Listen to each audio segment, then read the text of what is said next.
Hello, hello. How are you? I'm good, Sandra. How are you?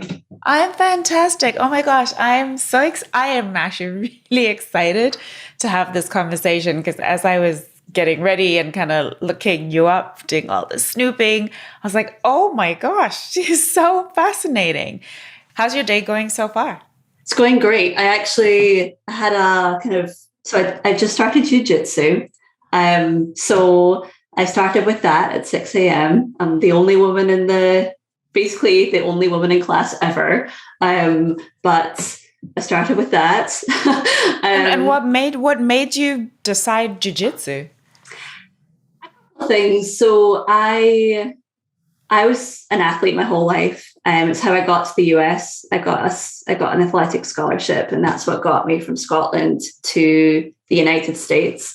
Mhm. And then I've always been competitive in that way. I kind of love I just love competing, and it's always been through my body. I've always loved that. And like as you get older, you're no longer in group sports, but it's still like I love tapping into that part of you that's like, like let's Mhm. go. And I think it can be hard to find that when you're like an adult. And I never really fancied getting into sort of intramural team sports, but something about kind of warring with people on the mat like really appeals to Doing the battle. I know kind of going and like enforcing your will on someone kind of appealed to me. And also just like it's a very artful thing. Like I love that when you kind of step into that space, there's a lot of ritual to it. There's a lot of respect. Um, Obviously there's like tiers. So as a beginner, you're welcomed in, but it's also you're a real beginner and you sort of respect those who have been there for longer, and sort of embody the practice more. So it's been a fascinating, it's been a real baptism of fire. So Uh, what yeah, sports did you do before? What was it that you did as an athlete that gave you scholarships and got you field to the ho- US? field hockey. Oh, you're a Um, field hockey yes, player. yeah. Oh. So I kind of growing up, I had my two sports were tennis, field hockey, and then at a certain point, um, I could just tell I was better. I was a better field hockey player than I was a tennis player. So then I ended up like I played for Scotland. I played in that way, and then You played for the country? yeah, I did. Yeah, Wow. I mean, I say that it's like Scotland is a small country, but also a lot of people play a lot of women play field hockey growing up. So it was cool. It was a definite like interesting thing, I suppose, that I was able to achieve as a young girl. And then I sort of and maybe we'll get into this too, but I went through quite a lot in my late teens, and I really started struggling with things, specifically food in my body, and I sort of fell out of love with the sport.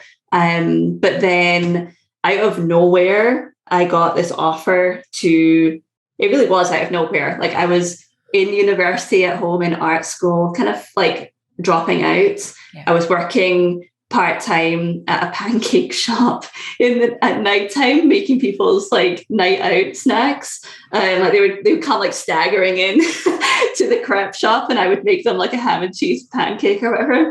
And an old coach who had been my coach, she came in for dinner, and she was like, "Do you know what, Iona? I just heard from a woman that she played for when she was doing a sort of exchange year in the US, and this woman was looking for a player.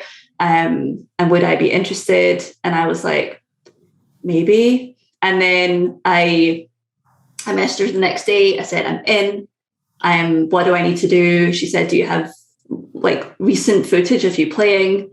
The answer was no.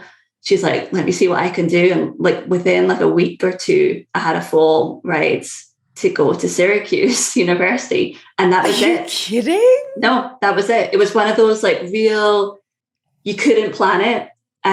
It was a real sliding doors moment for me in my life. It was like we're either here or we're someone else here. And it was really that I'm just like I look back on it, I'm like, oh my God, I was 19. I was really lost in my life.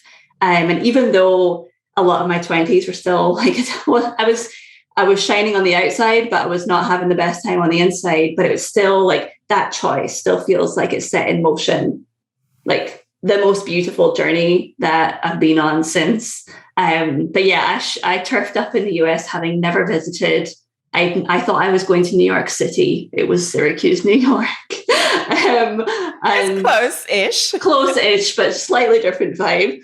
And that was it. I was just like a full-time athlete for 4 years, and it was the most incredible experience. And there was no parallel to it at home. So it was a baptism by fire. I had no idea what I was getting myself in for, but just like truly special experience.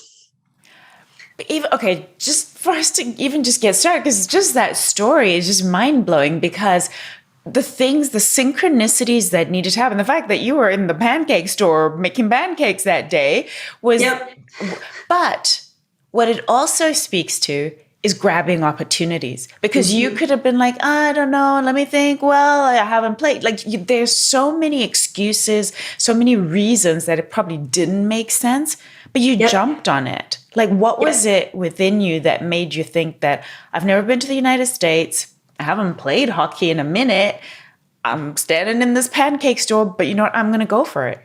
In that moment, pain was the mobilizer. It was like, the way that life is right now, like I was like, so for a wee bit of context, I was that sort of high achieving, like international, playing for Scotland, straight A student.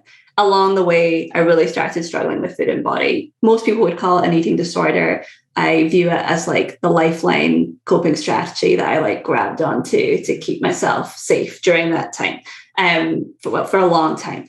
But like at that moment in my late teens, I was at an all-time low in how I was feeling about myself. And so I would love to say it was like, I felt this. I had no idea what the word alignment meant back then. I probably didn't have the words bravery. I didn't have courage. I didn't have synchronicity. I didn't have anything. I had, I'm in pain, anything but this.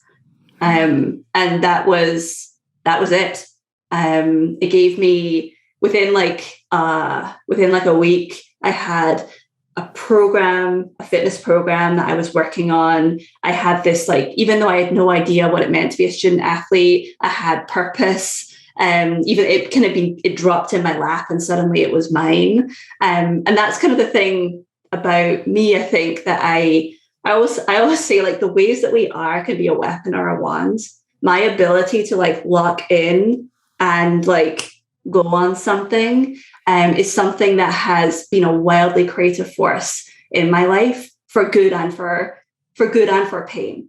Because I can lock in, and once my teeth are in, they're in. And again, it's like, that's the thing about all of us though, like we're wildly, when mobilized in line with what our like innate gifts are, it's a wildly creative thing. But I also think that to the heights that you can soar when you're truly using your gifts, to the depths you can fall if the energy behind it is a bit off. And that feels like true in this instance, like a wildly creative moment of focus that got me out of pain, if somewhat temporarily, but it was what I needed in that moment. And I'll always look at it in that way, with just like, I am like, you couldn't make it up, but I'll take it. So let's talk about something that you've really sunk your teeth into. And, you just said that, when you latch onto something, you've just launched an app, which is so good. Tell me about why you launched an app. What is the app? What does it do? And why you did it? Yeah, sure. So the app that I just launched is Soul, and it's a breathwork app. And I love that you actually brought it up in context of being a student athlete, because I got certified and got really into breathwork in my later 20s, when I was 30, as a healing modality, like as a way for me to sort of understand myself, regulate my nervous system, create just enough space between the stories that were running in my life and the ones that I actually wanted to run, to like, breathwork is that thing. It gives you the pause, it gives you the moment, and also the deep insight. And again, like, there's so many different ways it can be used. But what I've realized, especially over the last couple of years, is that I was using breathwork all my life as a high performance athlete. I had no idea that that's what I was doing. But like, when I was needing to be able to run a certain time for field hockey, I just intuitively knew that if I had my breath, I had control over it, I was able to stay calm in my body, I was going to execute. But the most important thing was how my body was feeling and how I was in it. And so that's really one of the big reasons why I wanted to make the Soul Breathwork app, is being able to teach people on a large scale, very low price point, that if you have your breath, if you are able to work with your breath, if you are in your body, the story will take care of itself, because the story of your life follows the state that exists within your body. And so often we have the complete wrong way around. We're out here trying to like think our way through things, but we are bottom up processors. It's like, it's body, the story in the body, the feeling in the body is what creates the story in the mind. And so if I have the tools to be able to learn how to use my breath and shift that and change it, or just be in it, like, I'm going to give my mind some amazing story. Like, it's making something up anyway. So why not learn how to become the active operator of my system? So that's like one of the main tracks for the Soul Breathwork app. It's really just helping people realize that breath is a tool. It's a way to change your state. It's an opportunity to create space and pause. It's also a way to shift and clear energy. It's all of those things. So those are sort of the shorter sessions that are in the Soul app, the sort of 5 to 15 minutes. You're a busy person. You've got a life. How can I change my state? How can I drop in? How can I change the story in my head? That's what that part of the app is for. And then the other track on the app are what I call the Soul sessions, which are longer, like 25 to 45 minute sessions, which are the deeply transformative drop-in visualization, like kind of like soul shaking stuff, where people go on journeys where they feel like they're having psychedelic experiences, where they're sort of perhaps visited by previous versions of themselves. That kind of, perhaps the stuff that you see on Netflix or on Goop or wherever, where people are like, this is what breathwork is. And I love that part of breathwork. It's the thing that like people have these mind-blowing experiences and they're like, how is that possible with just breathing? And so that's the whole other, I suppose that you would say that's the more like spiritual side of the app. It's wildly practical, and that's me to a T. Like I want people to know you can actively operate your system at any time. And also, did you know that you can talk to your soul just by breathing? You can tap in that way, and you can shift and change on that kind of spiritual, energetic level just by inhabiting your breath. So it's that balance that I love to walk that line. It's like practical, but spiritual.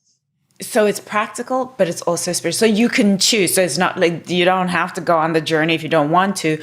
But one of the most interesting things is when you think about us as human beings, right? The very first thing that you ever do on the planet is you breathe.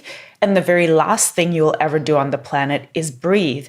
But we're never actually taught how to use our breath, right? We don't know how to use our breath. And how does it differ, or is it the same as meditation? I love this question. Well, first of all, I've never actually like put words in. It's like we become something with the first breath, and then we become something else with the last one. So beautiful. I love that. It's almost like it's like the marking. So on every single moment of every single day, that's happening. Like there's births and deaths like all day long. So that's a gift. Thank you, Sandra. I love thinking of it that way. I also love this question about meditation, because this is something that like I've been teaching breathwork for 3 years now, either like private sessions or larger group sessions, corporate stuff, all that kind of thing. And the consistent feedback I get from people is, I want to be more connected to myself, but I cannot meditate. Like I sit down and then like 5 minutes later, even though I've chosen to make this time for myself, I'm feeling frustrated and I'm actually feeling worse. And this is where I don't like to be black and white about these things. I think meditation is a beautiful practice. I think it's incredible if you're able to tap in that way. And I also think that in our hyper-connected world, where we're all overthinking anyway, and where actually a lot of us are in a state of consistent dysregulation, just on a like nervous system level, maybe meditation is not the answer that you're looking for. Maybe being able to get into your body and like move in that way and interact with yourself in that way is going to help you shift and change in the way that perhaps you think that meditation might. That's such an, sorry to interrupt you, but that's such an important point and because, okay, so I'm a certified meditation teacher. Yes. And one of the things that people say all the time is exactly that I can't meditate. I don't know how to.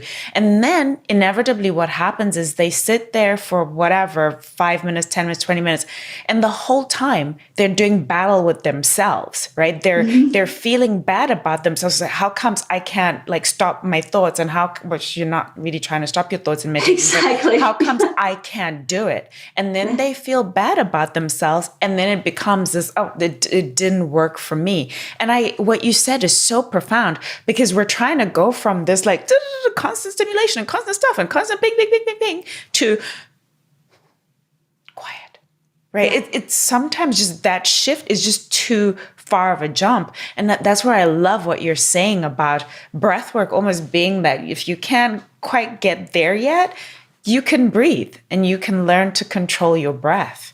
Yeah. Yes. And I love that. It's kind of like the gateway, because that's the other thing that I've found in the work that I've done is that a certain type of person is drawn to me. It's that kind of, they kind of want to feel like some of this, but there's a toughness to them. Or there's like a strength to them, or perhaps a driven quality, and they're scared that they're going to get soft. Like they're scared that if they go too much into being nice to themselves or being compassionate, they're going to become self-indulgent, or they're going to lose their edge. Mm-hmm. And of course, I know, because I've been in this. One, these were all the things that I thought too. This is what kept me in pain for a very long time. But also too, I know that breath work, just even the fact that it has the word work in the title, is actually good for a certain type of person, because it's like, I can work at this. Okay. Like sign me up. And then also you kind of get you get yourself into it, and then it opens up a world for you. I've had so many people who've come into my world who say, I can't meditate. I'm like, okay, let's breathe instead. And then suddenly they use breath work, and then suddenly they're visualizing things. And then they're like seeing things, or they're like experiencing themselves differently, or they're being able to witness themselves. And it's like that's the beauty of it. Because I will never slam any tool. Every single thing has its purpose, but I also believe in the life cycle of readiness of people. So whatever gets you in the door, I'm thrilled. And if breath work is what gets you into the door so that you have suddenly a connection to yourself that you've been missing, I'm thrilled. Like, I'm so happy about that. And then wherever you're led to next, amazing. But you never, no time spent in the body is wasted. Everyone can benefit from being able to understand, I can hang out and use my breath. That's so cool. Of course, as an athlete, you knew how to use your breath and to regulate your breath. But what was the door that opened for you in realizing the power of breath work and the way that you now use it and teach it? Like, what was it that led you to wanting to study to be a breath work instructor? Yeah, it was. So yeah, I kind of think I'd always had this, I've got my breath. this is how I stay calm. That was kind of embedded in me. But I had no idea that by sort of journeying within myself, by breathing deeply and sinking below the mind and really getting into the body, that this body is a scrapbook. It holds memories, it holds stories, it holds so much. Just even if you think about your body in a logical way, it's like, I think, and then basically the rest of this is a compactor. And we know, just like from reading like amazing books like The Body Keeps the Score, which is like the tome on a good book, embodied trauma. And again, like, it's not even a word I love throwing around with getting people in the door, because people are like, oh my goodness, I don't have that. It's like, we all do. We all have micro tears in our soul. We have all had struggles. We have all had pain. We have all had identities placed upon us. We all have memories that were beyond our capacity to cope at the time, that have lodged and landed within us, that dictate who we become as human beings. And I managed to like stumble into a breathwork, like a long 25-minute, 30-minute session. And suddenly I was bawling. Like, suddenly my body was on fire. Suddenly I felt like I was floating above myself. Suddenly I felt like something that had always been in me was being let go. I still always remember one of my most favorite breathwork sessions I ever did was, I got this like single, I guess it was in my voice, I don't know. But the idea landed in me, like, you have a large capacity to hold. I don't know where it came from. It was like 15 or 20 minutes into the session. It had just been a normal one. There was no specific focus for the session. And then suddenly from nowhere, I had this like, you have a large capacity to hold. And the way that it lodged in me, I think about it still. That was 2 years ago. And whenever I'm struggling with something, or wherever I'm questioning myself, or wherever I'm like, can I? It's almost like it rose up from the soul. You have a large capacity to hold. And then like, I'm like, but it's all like, also, it's just like the people that keep me in connection with the gift of breathwork is my clients, specifically the ones who I've done private work with. Like, again, like, I love broad scale, I love groups, but when you are working one-on-one with someone, you see when they drop in, you see, like, it's an incredible thing. You see them drop into their body. You see when they stop thinking about breathing, and when the body starts to breathe them. It's almost like they get heavy on the floor. And then I can just, like, the recap afterwards, when you hear from people, they're like, I suddenly saw myself as a child, and I suddenly realized I am more than lovable. And this is coming out of the mouth of a woman who, when I was speaking to her on the logical level 10 minutes, like an hour before, like, has this idea that she's entirely unlovable. And then suddenly she's like, but this part of me is perfect, exactly how she is. I'm always blown away by that. I love working with people who are just open to the practice, because if you're open, you're like, you cannot fail to have an amazing experience with it. And I've just seen it play out in so many different people's lives, like entrepreneurs and people who are in recovery, people who are in AA, people who just don't like their body and suddenly they feel connected to it, and people who are like, I've never been able to meditate, but oh my God, I just blew my own mind. Like, how could you not get excited about that? That's why I'm so excited to do it on this level where it's very accessible for people. And what do you see? So you said you can see when you're working with people when they drop into their bodies. What is it that for many people stops them from having that moment? It's the mind. It's the mind. Because the way that for longer sessions, for like a longer breathwork session, when you first start breathing and we start introduce the breathing pattern and it's different than what you're used to, immediately we go into a state of resistance.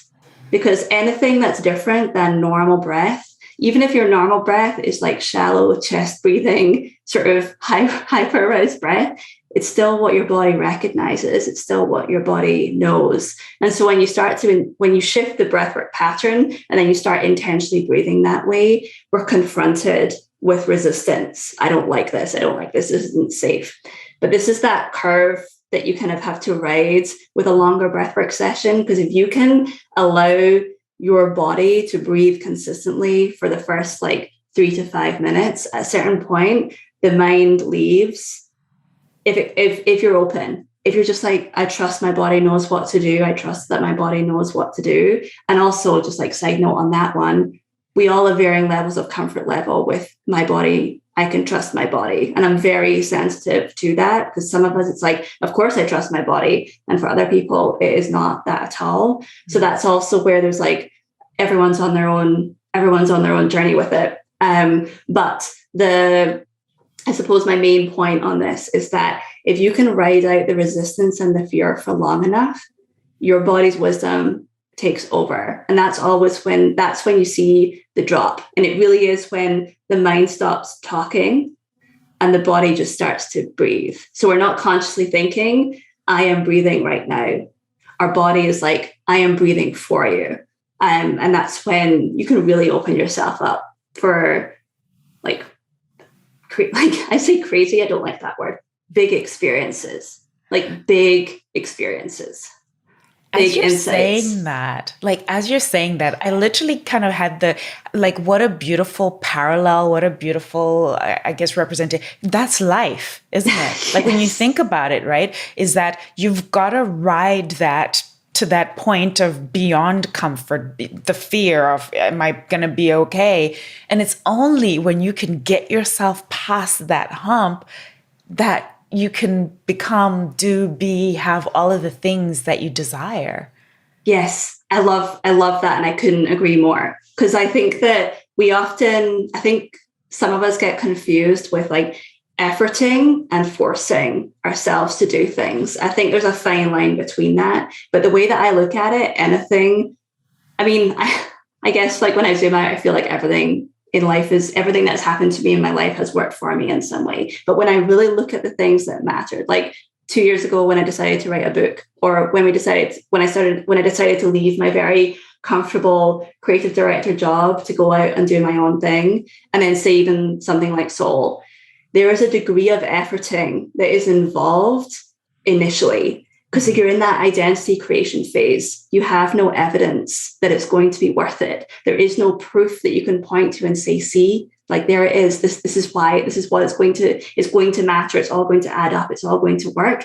You have no idea. But if you are, this is why my business is called Brave Thing. If you do enough brave things, if you effort yourself into believing enough, that is a state of doing and being. So doing brave things, being a brave thing, you cannot fail to fall over into the other side. And then that's where, that's where the magic is at. That is where you become more of who you always were.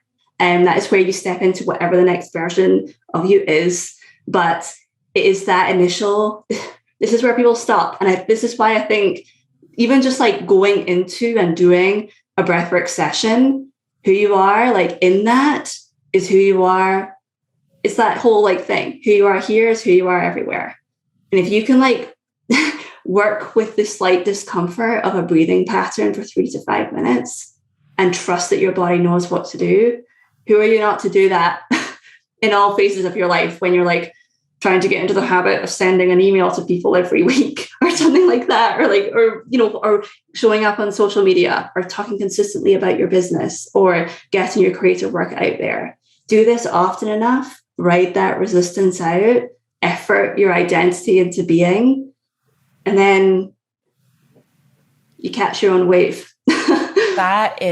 I love that. Effort your identity into being, because it truly comes down to achieving what you want, we all have great intentions, but actually achieving what we want comes down to, I love that you said this, identity. It's about, you talked a little bit earlier about stories and how our minds are filled with stories. And ultimately what we can become is about the identity that we are willing to create for ourselves.